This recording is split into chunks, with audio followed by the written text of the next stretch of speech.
Are you ready to spring into action? I'll never forget a few years ago, I had an opportunity to share the stage with Dr. Carol Dweck, who wrote the book Mindset. And if you have not read Mindset, I encourage you to get a hold of her book. And what's interesting, the central thesis of her book is that there's a growth mindset and there's a fixed mindset. The growth mindset says, how can I do something? Whereas the fixed mindset says, this is the way it's always going to be.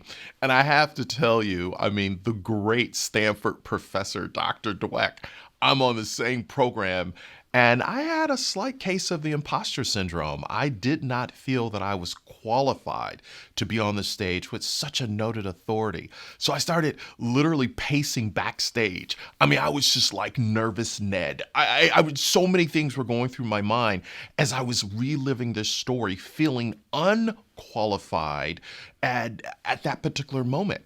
So I'm just curious, have you ever reached a place in your life where you didn't believe that you had everything you needed to succeed, or perhaps you felt like an imposter?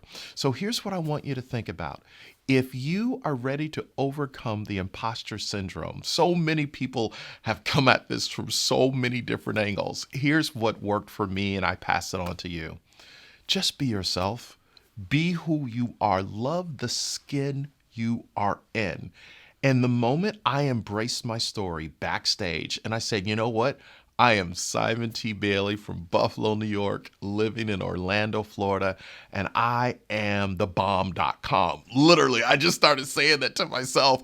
And all of a sudden, there was a shift because I reframe how I was showing up. If you're going to spring into action right now, I encourage you, embrace your story, embrace the journey, because on the other side of you discovering that you are all that and a bag of chips, right? All of a sudden, you'll begin to live big on the inside and it'll manifest on the outside. So I just want to spark you to spring into action. And we'll go a little bit deeper as we talk about this over the next few days. But I just want to make sure that you are ready to take control of the future right now.